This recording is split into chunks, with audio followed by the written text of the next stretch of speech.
कोई अच्छी बात निकल कर सामने आएगी।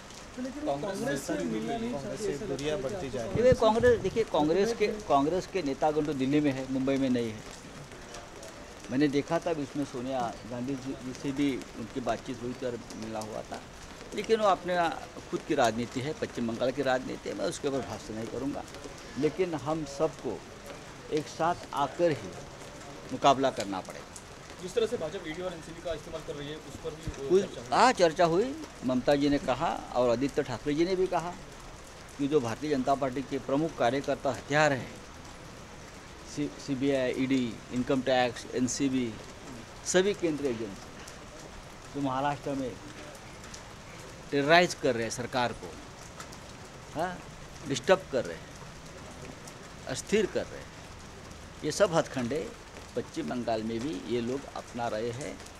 ये ममता जी ने हमें कहा, हमने ये हमारे अनुभव भी शेयर किए उनके साथ, लेकिन ममता जी ने कहा कुछ भी हो लेकिन हम घुटने नहीं टेकते। हे पहा, मुख्यमंत्री साहेबांशी माझं आज सकाळीच बोलणं झालं, त्यांची तब्येत अत्यंत उत्तम आहे। काल ममता दीदीशी बोलताना सुद्धा आमचा हा विषय निघाला, जोपर्यंत ते पूर्ण बरे होत नाहीत तोपर्यंत त्यांनी इस्पितळाच्या बाहेर पडू नये, असं फक्त आमचंच मत नाही तर देशभरातल्या सगळ्या प्रमुख नेत्यांचं म्हणणं आहे। कारण यापुढली लढाई ही मोठी लढाई आहे आणि उद्धव ठाकरे यांनी तंदुरुस्त राहणं हे लड़ाईसाठी अत्यंत महत्त्वाचं है। बताइए, देखिए मुख्यमंत्री जी का स्वास्थ्य एकदम ठीक है। आज सुबह मेरे उनसे बातचीत हो गई, वो वहाँ से काम भी कर रहे हैं, थोड़ा फिजियोथेरेपी चल रही है उनके लिए, जल्दी स्वस्थ हो जाएंगे, ठीक हो जाएंगे। लेकिन सिर्फ हमारी नहीं, तो जो भी प्रमुख नेता है इस देश के सभी का यही कहना है। कल ममता दीदी जी ने भी यही कहा, जब तक उद्धव जी पूरी तरह से स्वस्थ होकर नहीं निकलते तब तक वो अस्पताल से बाहर नहीं आना चाहिए। हम एक लंबी लड़ाई की तैयारी हम लोग कर रहे हैं, तो उद्धव जी की लीडरशिप उसमें बहुत योगदान देगी। धन्यवाद। Thank you sir. त्याविषयी त्यांनी एक चांगला विश्वास आणि आनंद व्यक्त केला। आज तर पवार साहेबांना पण भेटणार आहे।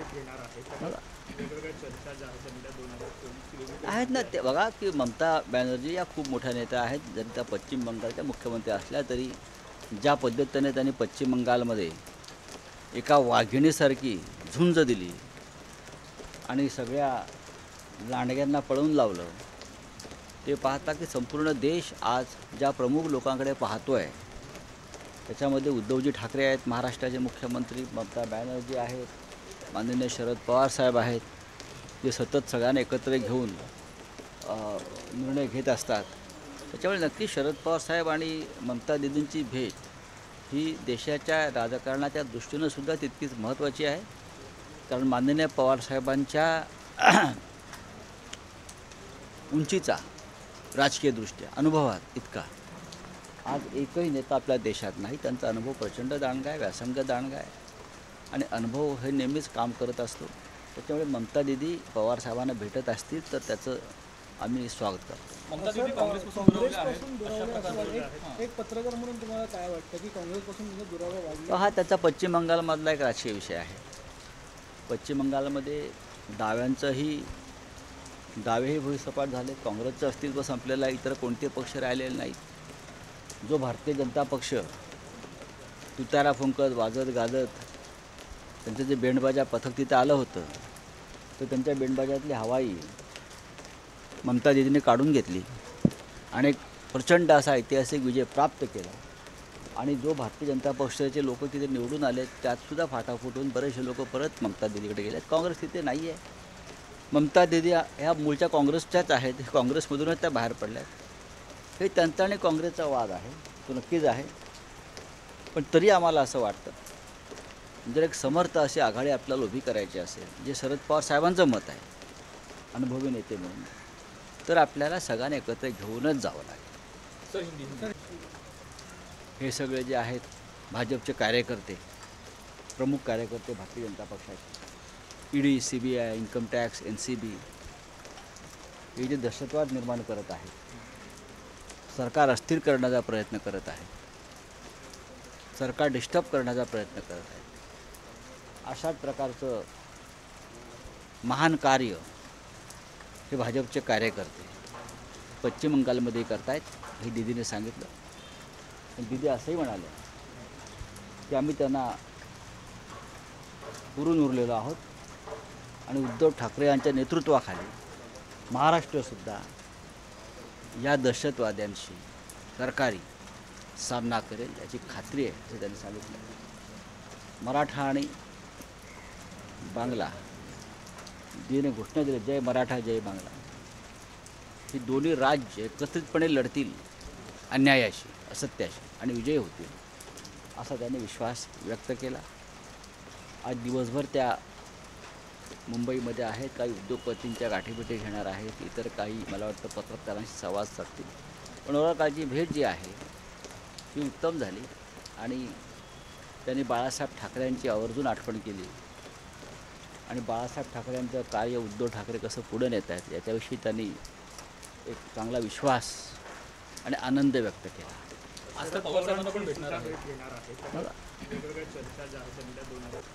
अनेक त्यामधून राजकीय अर्थ काढले जातात. नक्कीच काल बंगालची वाघीण टायग्रेस ऑफ बेंगाल श्रीमती ममता बॅनर्जी या महाराष्ट्राच्या दौऱ्यावर आहेत, मुंबईत आहेत. हा दौरा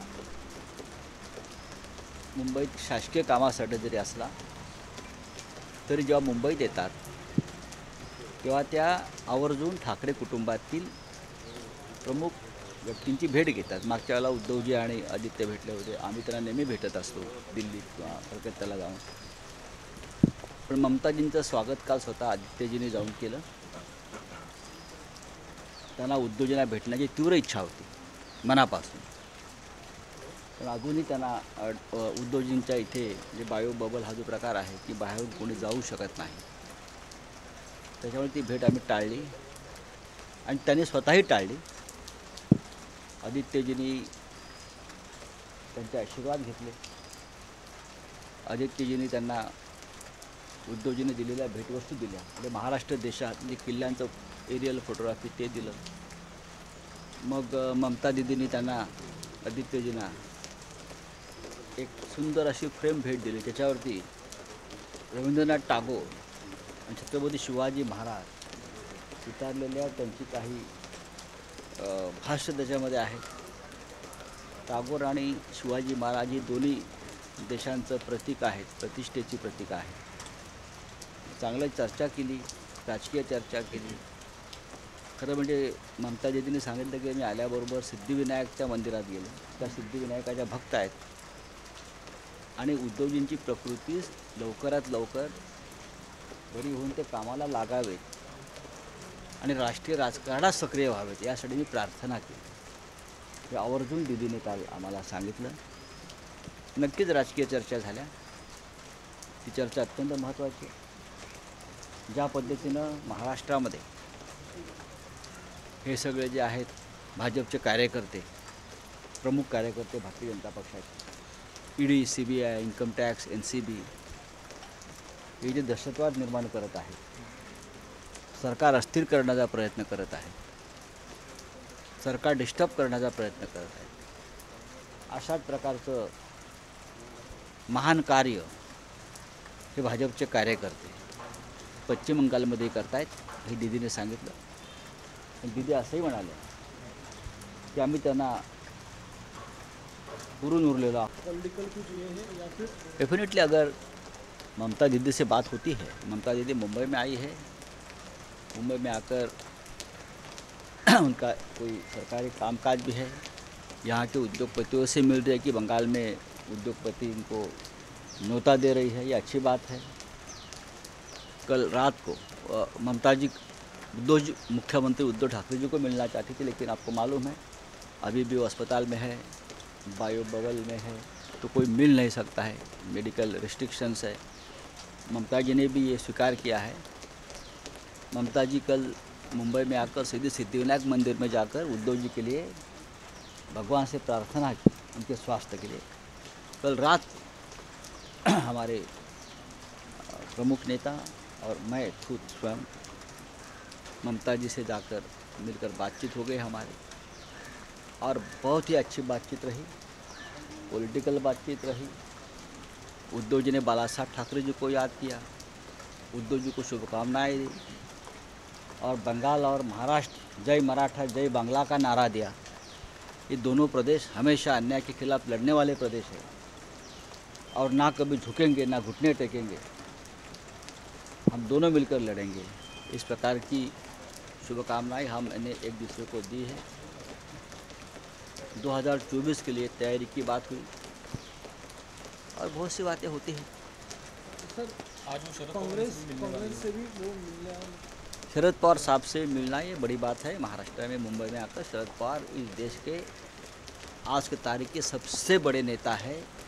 विरोधी दल के नहीं तो राजनीतिक अल्टरनेटिव में सबसे बड़े नेता है, सबसे अनुभवी नेता है। तो उनका मार्गदर्शन और उनसे अगर चर्चा होती है तो ज़रूर कोई अच्छी बात निकलकर सामने आएगी। कांग्रेस से मिलना नहीं चाहती, दूरियां बढ़ती जा रही ये कांग्रेस देखिए, कांग्रेस के नेतागण तो दिल्ली में है, मुंबई में नहीं है।